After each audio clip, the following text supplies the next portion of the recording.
আমায় যে শাস্তি দিবা তার ডবল আমার মা বাবারে দিতে হবে, কোরআনের আয়াত।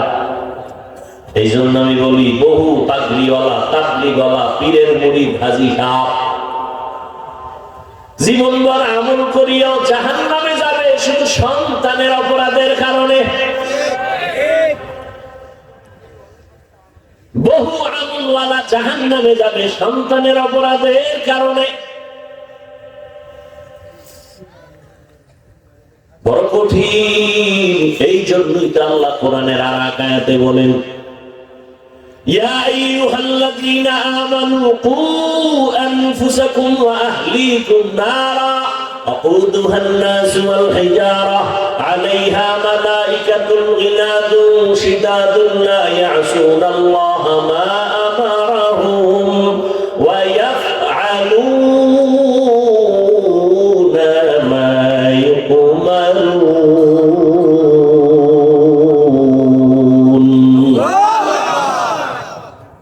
ও দুনিয়ার মুমিনেরা, জাহান্নাম থেকে আগে নিজেকে বাঁচাও, তারপরে তোমারা হালকে বাঁচাও। আগে আহাল নাগে নিজে। প্রত্যেকটা মা বাবার আহাল সন্তান, স্বামীর জন্য আহাল স্ত্রী, শিক্ষকের আহাল ছাত্র, মসজিদের ইমাম খতিবের আহাল মুসল্লি। মা বাবা জাহান্নাম থেকে আগে নিজেকে বাঁচাও, তারপরে তোমার আহাল সন্তানের বাঁচাও। স্বামী, তুমি জাহান্নাম থেকে নিজেকে আগে বাঁচাও, তারপরে তোমার আহাল স্ত্রীকে বাঁচাও। শিক্ষক, জাহান্নামের আগুন থেকে আগে নিজেকে বাঁচাও, তারপরে তোমার আহাল ছাত্রদের বাঁচাও।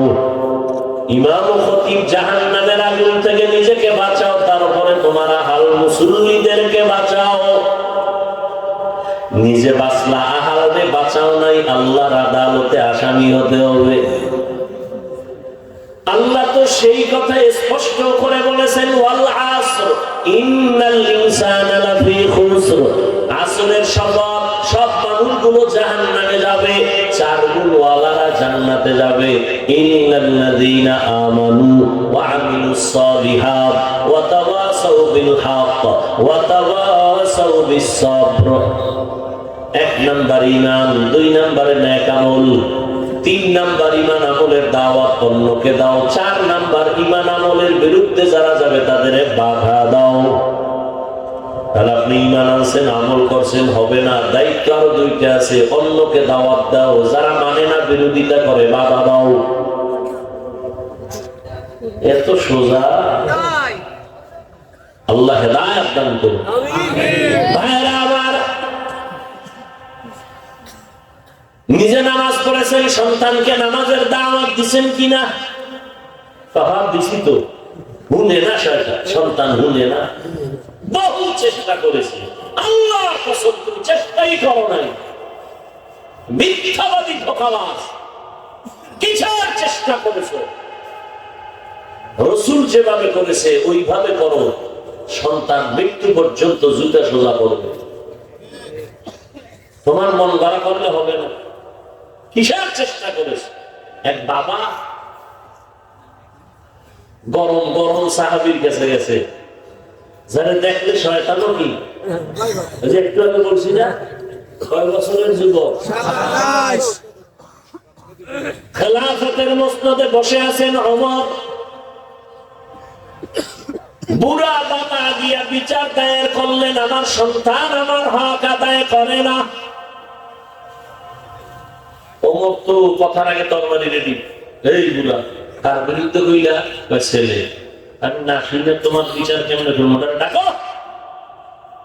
ছেলেরে ডাকা হলো।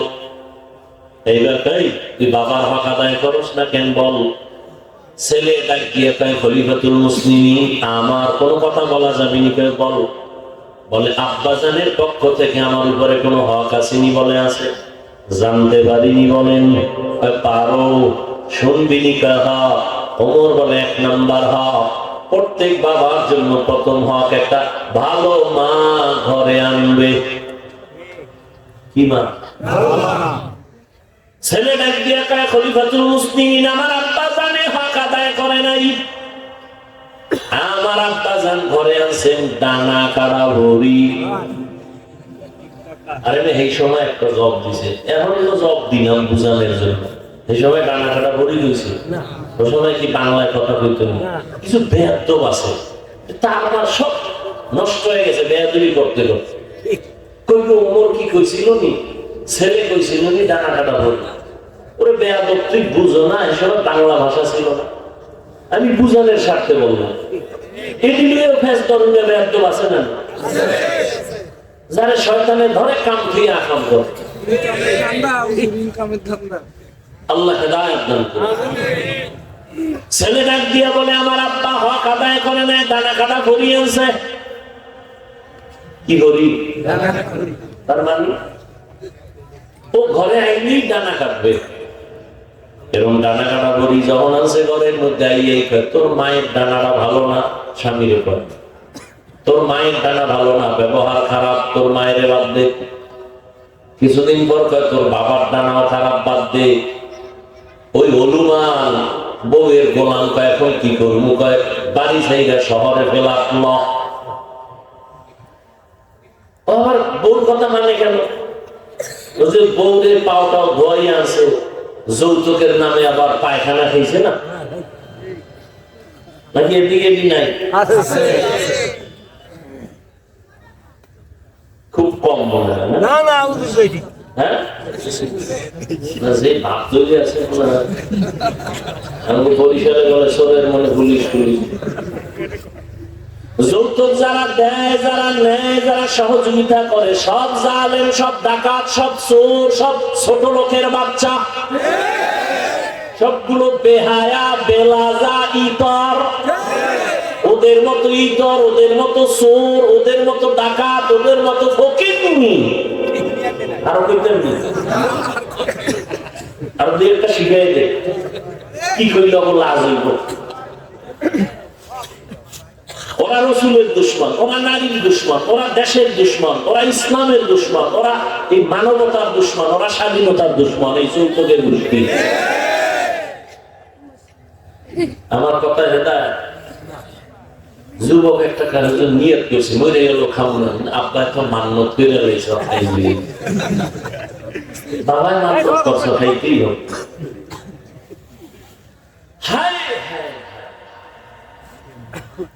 এই যারা যৌতুক খাবা, তোমার যৌতুক না খাইয়া বাথরুমে গিয়া 10 গ্রাম পায়খানা খাইও, এরপরে খুলনা শহরে গিয়া হালাল সাবান দিয়া কুলি কইর, মোটামুটি গন্ধ থাকবে না।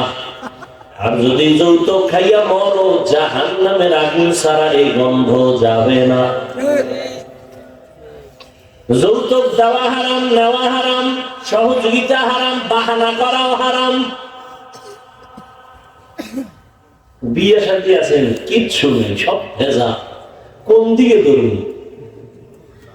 বড় লোকের অনেক জুমা পড়াই কইছে আমার কোনদিন বিয়ে দাওয়াত দিলে পরের জুমা বা হারাম না। একেবারে ভরা মজলিসে সব বিএবি, যত বড় বিএবি তত বড় মদখোর, যত বড় বিএবি তত বড় সুদখোর। এবার বুঝেন কত বড় বিএবি। সব ফিরে গেছে বিয়ে আমার কোনোদিন দাওয়াত দিলে আমি ঘরের জুমা থেকে বিদায়। কেন? বিবাহের এখন অনুষ্ঠানগুলো মিনি মিনি সিনেমা হল। এজন্য মাঝে মাঝে কই, ও বিশ্বাসের মুড়ি, ও জিকির করনেওয়ালা, ও তাবলীগের চিল্লাওয়ালা, ও হাদিসা, তোমার ইমানের পার্সেন্ট কত টের পাওয়া যায় মাইয়া বলার বিয়ার সময়। ঠিক নেই? তবে তবে তবে তাহলে উপরে কিছু লাগবে না, তলে গিয়ে দরজার আটকে কিনা দিল না কেন, এটা মানবতা হইল, ওইটা দিল না কেন, এটা মানবতা হইল। ঠিক নেই? এরপরে গায়ে হলুদের আকাম তো আছে, আসেনি? 5 তলা বিল্ডিং 12টার পরে কাঁপতেছে, পাশে মসজিদের ইমামের ঘুম ভেঙে গেছে, কেউ কেয়ামত আইল। বেড়ায় দেখে বিল্ডিং কাঁপে, কেউ হাজি সাহেব পুরো মসজিদ ছাড়া কাঁপে কেন? হাজি কয় দাওয়াত পান নাই। আমার বাড়ি ছাদে নামাইয়া গায়ে হলুদের বিয়া চলে, গায়ে হলুদের অনুষ্ঠান, গায়ে হলুদ হারাম। ঠিক ঠিক করিও না। লাভ কি? তুমি তো এগুলো মানো না। মানি মানি হায় হায়, এই ঘরে আসবে আমার শেখ কাশ্মীরি কোনদিন? গাছ ভালো হলে ফল ভালো হবে। খলিফাতুল মুসলিমিন বলেন, বাবার এক নাম্বার দায়িত্ব ভালো মা ঘরে আনবে। ছেলে বলে, আমার বাবা হক আদায় করে নাই। 2 নাম্বার, বাবার হক হলো স্ত্রী পাইয়া আল্লাহর কাছে দোয়া করবে, রব্বি হাবলি মিন লাদুনকা যুররিয়াতান তাইয়্যিবাতান ইন্নাকা সামিউদ দুআ। ও আল্লাহ, একটা নেককার সন্তান দান করো। 10টা সন্তান জন্ম দিলে লাভ কি যদি সবগুলো কুলাঙ্গার হয়? লাভ আছে না? সন্তানের কারণে যদি মা বাবা লজ্জায় সমাজে মুখ দেখাইতে না পারে, এই সন্তান হয়ে লাভ কি? কয়েক মাস আগে ঢাকা পাড্ডা থানার সামনে বাবায় মরে গেছে, 2 ভাই শিক্ষিত কুলাঙ্গার। বাবার লাশটা ফালাইয়া 2 ভাই 24টা ঘন্টা পর্যন্ত ঝগড়া করলো বাবার টাকা পয়সা ভাগ নিয়া। বাবার লাশ করে রয়েছে, দাফন করারও চিন্তা করে নাই। এমন কুলাঙ্গারের বাবা হয়ে লাভ কি, আর এমন কুলাঙ্গার জন্ম দিয়া লাভ কি? সন্তানের মতো সন্তান তো একটা যদি বানাইতে পারো, জীবন তোমার ধন্য, দুনিয়ায় ধন্য, আখিরাতেও ধন্য। সন্তান হয় না, বিয়ে করে কেউ মনে চায় সুতো একটা পাইছে, এ ঘরে ছেলে হয় না, ওই ঘরে মাইয়া হয় না, 3-4 জমাইয়া কতদিন সন্তান থইয়া বাস কয়দিন পরে স্টকিরে মরে গেছে। ওই বউ কথা শুনে না, ওই বউ আশা পূরণ হয় না, ওই বউ এই জ্বালা যন্ত্রণায় মরছে। এখন প্রত্যেক ঘরের ছেলেরা অভিশাপ দেয়, বাপ নামের কলঙ্ক, যেখানে যায় সেখানেই লজ্জা পায়। সবাই বলে তোর বাবার চরিত্র ভালো না। যদি ভালো থাকতো তো এক কোলারেই তো মানুষ বানাইতো, 4টে পিড়ে মানুষ বানাইতে পারলো না কেন? ছেলেরা লজ্জায় পারে না, মোনাজাত দিয়ে বরদোয়া করে বাবার জন্য। আল্লাহ হেদায়েত দান করুন। আমিন। বউয়ের অভিশাপ, মাইয়ে বলার অভিশাপ, জাহান্নাম মানে মরার আগে দেখতে যাবো। জাহান্নাম দেখতে চাইলে ডবল বিয়ে করো।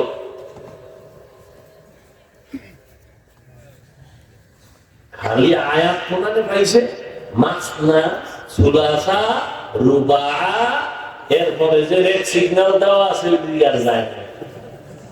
ওয়াইন খিফতুম, রেড সিগন্যাল এদিকে ঢুকেই নেই। হায় হায় হায়, আল্লাহ আমাকে মাফ করেন, আপনাদেরও মাফ করেন। খলিফাতুল মুসলিমিন ওমর বলেন, 3 নাম্বার হক, সন্তান যখন দুনিয়াতে আনবে, বাবা মা ওই সন্তানের ডান কানে আজান দিবে, বাম কানে ইকামত দিবে। ছেলে বলে, আমার জীবনেই কাম হয় নাই। আপনারও খবর কি? বাচ্চা করবে হসপিটাল, ঘুমায় ঘুমায় খালি দেখে হসপিটাল দিছে দৌড়, চেক আপ করতে করতে ভট কইরা সিজার। কয়জন মুসলমান মুখে হাত দিয়া বলতে পারবা হসপিটাল গুলোতে সিজারে বাচ্চা নিছো, ডান কানে আজান বাম কানে ইকামতের খবর কি? অনেকে তো জানেই না, জানেই না। জানলেও ভুলে গেছে, ওই সিল্লা সিল্লি বউ লইয়া দৌড়াইব না আজান দিব, খবরই নেই। আর বাংলাদেশে একটা হসপিটালও নাই, লেখা আছে ইসলামী হসপিটাল, কিন্তু কোন হসপিটালে একজন মুয়াজ্জিন নাই আজান দেওয়ার জন্য। বেয়াদবি মাপ চাই, রাগ করেন না, আপনারা না করলে হেরা তো গরম। হায় হায়, 7 দিনের দিন সন্তান যখন আসবে, চুল ফালাও, একটা সুন্দর নাম রাখো।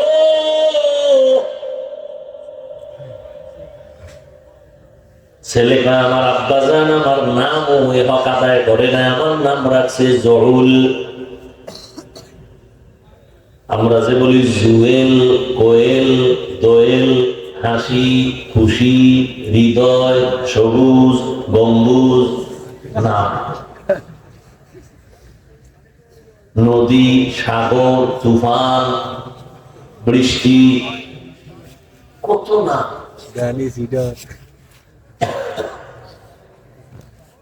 একজন রাখছে নাম বিপদ। কেন সিডরের সময় ছিল তো বিপদের সময় ছিল নাম রাখছে বিপদ। ধর ডাক দিছে বিপদ, তিনজন আমার হয়েছে মহাবিপদ। রাসূলের সহিহ হাদিস, একটা নামের কারণে সন্তান কিয়ামতে জান্নাত পাবে, শুধু নামের বরকত না। সি সি সারা দুনিয়ার বেঈমানের বাড়ি বাড়ি খুঁজো, আব্দুর রহমান নামে কোন ছেলে পাইবা? কথা বল না। সারা দুনিয়া খুঁজো, কোন বিধর্মীর বাড়ি রহিমা নামে কোন মেয়ে পাওয়া যাবে? আর ঘরে ঘরে বেঈমানের নাম কেন আনবো? মুসলমানের ইসলামের নাম টান করছে। এক ভক্তরে জিজ্ঞেস, তোর নাম কি? কয় আমার নাম সুমেল। আর একটার নাম রুমেল। আমি মস্কারি ফিরে কইতেছি, তোর বড় হইলে নাম রাখবি জিমেল, আর একটার নাম রাখবি হিমেল। মানে আকামের দোকানদারি সব, লজ্জা শরম নাই, এমন এমন নাম রাখে এটি মুখে আনতে লজ্জা। সন্তানের নাম সাগর, বৃষ্টি। আল্লাহ হেদায়েত দান করুন। তো যে স্লোগান দুইটা ঘরে ঘরে ঢুকছে, ফ্রি মাইন্ড ডোন্ট মাইন্ড। আমি তো নষ্ট দিই এত ফ্রি, বউরে নাম ধরে ডাকে বেবি, বেবিও ফ্রি মাইন্ড, নাম ধরে ডাকে স্বামীর হৃদয়। ওরা একটা হইছে, এটাও সব শিখা পালাইছে, এও ফ্রি মাইন্ডে ডাকে এই বেবি বাচ্চা। বাপের নাম ধরে ডাকে এই হৃদয় টাকা দে। আব্বা কইবো আম্মা কইবো, জীবনের সঙ্গে তো নাই। মাথা গরম হয়ে গেছে, মান সম্মান যাওয়ার উপক্রম। ছেলে আমার আব্বু কয় না, হৃদয় কয়। কই যাবো বুদ্ধির লেগা? ঘটকের গায়ে বুদ্ধি দে। ঘটককার বুদ্ধি একটা, প্রতিদিন সকালবেলা খালি বেড়ে ছেলেটারে মাঝখানে লয়ে ববি, দুই পাশে দুইজন। তুই একবার বউরে আম্মু কবি, তোর বউ তোরে একবার আব্বু কইব। এইভাবে রিহার্সাল করবি 1 ঘন্টা প্রতিদিন। দেখ তোর গলায় আব্বু আম্মু শিখে নি। দেখ জুতার বাড়ি ফ্রি মাইন্ড আর ডোন্ট মাইন্ডের জুতার বাড়িটা কেমন। আমি যে বলতেছি বানায় বলতেছি আকাম নাই সমাজে।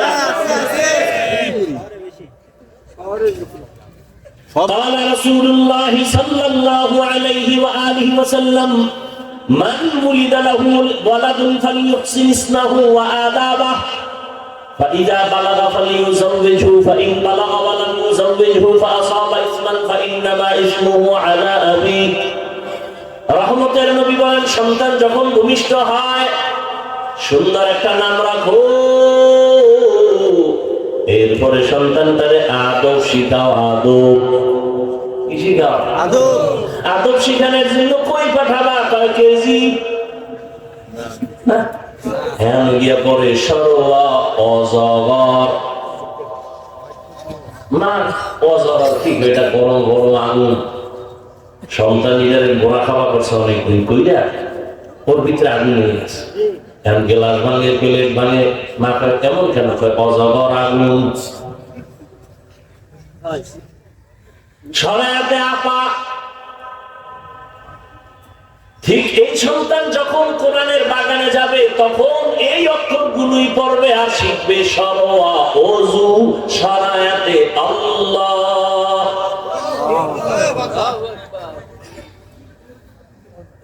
সন্তান কবিতা বলে, রব্বির হামহুমা কামা রাব্বায়ানি সাগীরা। এরপর বাংলায় তো কত মজার কবিতা ছিল। সকালে উঠিয়া আমি মনে মনে বলি, সারাদিন আমি যেন ভালো হয় চলি, আদেশ করেন যাহা মোর গুরুজনে, আমি যেন সেই কাজ করি ভালো মনে। কত মজার কথা। আর এখন সব আপডেট হয়ে গেছে, কিরিং কিরিং টেলিফোন, হ্যালো হ্যালো হ্যালো, কে তুমি, কাকে চাও, বলো বলো বলো। আমি ম্যাও হ্যালো ক্যাট, বিড়ালকে চাই, জরুরি খবর আছে ডেকে দাও তাই। হামটিমা টিম তার খারাপ দুটো শিং, তারা মাঠে পারে ডিম। সিংহলা জানোয়ারে ডিম দেয়, দেখুন না সুন্দর বলে, তাহলে এটা তাজা মিথ্যা কথা না? যে শিক্ষার ফাউন্ডেশন হয় মিথ্যার উপরে, এই শিক্ষা দিয়া জাতি মিথ্যাবাদী হবে। শুরুতেই মিথ্যা, আর এখন তো শিক্ষা নীতির উপরে আগুন লাগছে, আগুন। আল্লাহ রায়াত দান করুন। একটা জাতিকে ধ্বংস করার জন্য তার শিক্ষা ধ্বংস করা মূল পয়েন্ট। আমি কিন্তু স্কুল চাই, কলেজ চাই, প্রত্যেকটা সন্তান যুবক স্কুলে পড়ো, কলেজে পড়ো, কেউ তোমার জন্য দোয়া করে কিনা জানি না, তবে আমি কলিজা বইরা সারা দেশে দোয়া করি, স্কুল ছাড়বি না, কলেজ ছাড়বি না, অনুরোধ। আমার দেশে মাওলানার অভাব নাই, মাদ্রাসার অভাব নাই, ছাত্রের অভাব নাই, 4টা ছেলের পাগড়ি দিলাম, কিন্তু আমার দেশে ডাক্তারের অভাব, ইঞ্জিনিয়ারের অভাব, প্রফেসরের অভাব, এসপির অভাব, ডিসির অভাব। আজকে যদি আদর্শ এসপি থাকে, আদর্শ ডিসি থাকে, কোরআনের বয়ান করতে কেন আবার অনুমতি লাগবে? অতএব তুমি আদর্শ ডাক্তার হও, আদর্শ ইঞ্জিনিয়ার হও, আদর্শ প্রফেসর হও, তবে দাবি আমার একটা, বেয়াদব হইবা না। তোমার ব্যবহারে কোনোদিন যেন মা বাবা কষ্ট না পায়, তোমার ব্যবহারে কখনোই যেন তোমার শিক্ষক কষ্ট না পায়, তোমার ব্যবহারে কোনোদিন যেন আলেম ওলামা মুরব্বিরা কষ্ট না পায়। কারণ মা যদি কষ্ট পায়, বদদোয়া চলে আসলে তোর জীবনটা মরার আগে পঙ্গু। শিক্ষকের অন্তরে কষ্ট লাগলে বদদোয়া চলে আসবে, তোর শিক্ষা জীবন ধ্বংস। আলেমের অন্তরে কষ্ট গেলে বদদোয়া চলে আসবে, তোর চরিত্র ধ্বংস। অতএব তুমি ডাক্তার হও, ইঞ্জিনিয়ার হও, প্রফেসর হও, বেয়াদব হইও না। আদর্শবান একজন ব্যবসায়ী হও, আদর্শবান একজন প্রফেসর হও, আদর্শবান একজন চাকরিজীবী হও। এবার বলবা এটা কেমনে সম্ভব? ও আমার কলিজার যুবক বাবারা, একটু নজর করে দেখো, তোমার মতো যুবক জীবনে মাদ্রাসায় পড়ে নাই, আলিফ বা তাও শেখা নাই, স্কুলে পড়ে, কলেজে পড়ে, জেনারেল লাইনে পড়িয়াও 5 বেলার নামাজি, সত্য কথা স্বীকার করো, আছে না নাই? তুমি পারো না কেন? অবশ্যই তোমার কপালে কারো বদদোয়া লাগছে, না হয় তুমি কেন পারবা না? তোমার মতো যুবক র‍্যাব, আর্মি, পুলিশ, বিডিআর এর চাকরি করে 5 ওয়াক্ত নামাজ পড়ে নাই, তুমি কেন পারো না? তোমার কপালে কারো অভিশাপ লাগছে, বলো রে বাবা, বিবেক দিয়ে বলো। তোমার মতো যুবক রাস্তায় গাড়ি চালায়, নামাজ ছাড়ে না, তুমি কেন পারো না? তোমার মতো জেনারেল লাইনের যুবক নদীর মধ্যে মাছ ধরে, নামাজ পড়ে, তুমি কেন পারো না? তোমার মতো যুবক কৃষি কাজ করে, নামাজ পড়ে, তুমি কেন পারো না? তোমার মতো কত যুবক জেনারেল লাইনে থাকিয়া ডাক্তার, প্রফেসর, ইঞ্জিনিয়ার 5 বেলার নামাজ পড়ে, অভাব নাই, বলো তুমি কেন পারো না? তোমার কপালের কারণে জানি বদদোয়া লাগছে। এখনো সময় আছে, তওবা করে নাও, আল্লাহর কাছে এখনো তওবা করো। ডাক্তার হও, বেয়াদব হইও না, ইঞ্জিনিয়ার হও, বেয়াদব হইও না। বেয়াদব মার্কা ডাক্তার যদি হও, তাসলিমার মতো জুতার বাড়ি খাইয়া দেশ থেকে পালাতে হবে।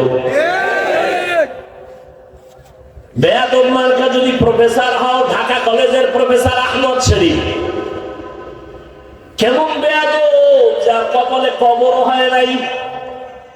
মরার আগে ছেলে মেয়েদের বলছেন, কবর বিশ্বাস করি না, আমার কবরে দিবি না। কলেজে ঢুইকা কয়, এই ছেলে মেয়েরা, এতদিন শুনছো কোরআন শরীফ, হাদিস শরীফ, মক্কা শরীফ, মদিনা শরীফ সব পা, আজকে থেকে আমি আহমদ শরীফ যথেষ্ট। মরার পরে আর কবর হয় নাই, ছেলে মেয়েরা দেহ দান করে দিছে হসপিটালে, এখন কবর নাই, এমন কপাল লইয়া দুনিয়ার থেকে গেল। এরে আমার কলিজার বাবারা, ও যুবক, আমি কি বলছি তুমি সর্বনাই যাও? কথা হয় না। আমি বলছি কওমি মাদ্রাসায় যাও, আমি বলছি তাবলিগে যাও, আমি কওমের সন্তান, আমি তাবলীগের সন্তান, আমি পীরের মুরিদ। শুধু মুরিদ না, যারা বলে পীর মুরিদি পছন্দ করি না, যারা বলে ওলিয়া উলিয়া মানি না, আল্লাহর কসম একবার, আল্লাহর কসম দুইবার, আল্লাহর কসম তিনবার, আল্লাহি বিল্লাহি তাল্লাহি, যারা বলে আমরা পীর মুরিদি ওলিয়া উলিয়া মানি না, তারা ভণ্ড, তারা কোরআন মানে না, বুখারী মানে না, তারা বাতিল। তাদেরকে যারা ভণ্ড বলে না, তারাও বাতিল। কয়বার কসম খেয়ে কইছি, খুব সতর্ক হয়ে যায়। যারা বলে উলিয়া উলিয়া মানি না, তারা এমন ভণ্ডরা, কোরআন শরীফ মানে না, বুখারী শরীফ মানে না, ওরা এমন ভণ্ড যে ওদের যদি কেউ ভণ্ড না মানে তারাও ভণ্ড। আল্লাহ হেদায়েত দান করেন। ও আমার কলিজার যুবক, ঢাকা কলেজে গিয়ে দেখো, জাহাঙ্গীরনগরে গিয়ে দেখো, খুলনা কলেজে গিয়ে তাকাও, তোমার মতো ছেলে কলেজে যায়, মাথায় টুপি, পাগড়ি, বড় দাড়ি, বড় জামা, মনে হয় পিছন দিক থেকে তাকাইলে মসজিদের ক্ষতি। এই যুবক, কোন মসজিদে জুমা পড়াও? বলে আস্তাগফিরুল্লাহ, আমি তো আরবি পড়তে পারি না। তোমার এই হালাত কেন? বলে আমি হালাত কেন? মা বাবার দোয়া আর আলেমদের নেক নজর লাগছে। আমি এই অবস্থায় কলেজে যাই, নামাজ পড়ি, পাগড়ি করি না, ক্লাস করি। আরে শিক্ষকরা কিছু কয় না? কয় তো, কি কয়? সব শিক্ষকেরা বলে ছেলেটা আল্লাহ কবুল করেছেন, দোয়া করে, সবাই আমার জন্য নেক নজরে তাকায়। তোর ক্লাসে মাইয়া নায়িকা আছে, মাঝে মাঝে তোর বন্ধুরা আড্ডায় ডাকে না? ডাকে। ডাকলে তুই কি বলো? আমি চুপ করে থাকি। আল্লাহর পক্ষ থেকে মেয়েরাই জবাব দেয়, মেয়েরা দাঁড়ায় কয় ও আল্লাহর পথে আছে, ওরে ডিস্টার্ব করিস না, ওরে ছাইয়া দে। এই যুবকরা তোরা কম, এই কলেজের ছেলে পাঁচ ওয়াক্ত নামাজি নাই, পাগড়িওয়ালা নাই, তোর কপালটার উপরে কি কমুয়া? কার বর্তমান লাগছে বল? তুই পারস না কেন? আচ্ছা একটু শখ লাগছে, শখে শখে বহু গুণা করছো, ঠিক আছে মেনে নিলাম। কত আর শখ? জীবনে দাড়ি কাটছো কত জীবন, পর্দার বেপর্দায় পার্কে পার্কে ঘুরছো, এখন কি শখ মিটে নাই? আজরাইল গলাটা চিপা ধরলে তখন শখ মিটবে? আর কত? এখন কি তওবা করবা না রে বাবা? জীবনে তো কম দাড়ি কাটো নাই, কার পাল্লায় পইরা দাড়ি কাটছো? ওরে যার পিছনে দৌড়াইয়া নামাজ ছাড়ছো, ও তো জানের দুশমন, ও চান্দাবাজ আর ধান্দাবাজ। স্বার্থে যদি আঘাত লাগে লেখারা, তোর দল থেকে নাম কাটবে না, তোর কল্লা কেটে ফেলবে। লেখারা তুই যার পিছে ঘুরে নামাজ ছাড়ছো, ও চান্দাবাজ আর ধান্দাবাজ। তোরে মারার জন্য নতুন শত্রু লাগবে না, ওই চান্দাবাজ যথেষ্ট। স্বার্থে আঘাত লাগলে বলবো ওরে মাইনাস কম, আমার ভাগে কম। এ বানায় বলতেছি না, সোনার বাংলা রাজনীতি বুঝো। স্বার্থে আঘাত লাগলে দল থেকে নাম কাটে না, কল্লা কেটে দেয়। এটা সোনার বাংলা চান্দাবাজি ধান্দাবাজি রাজনীতি।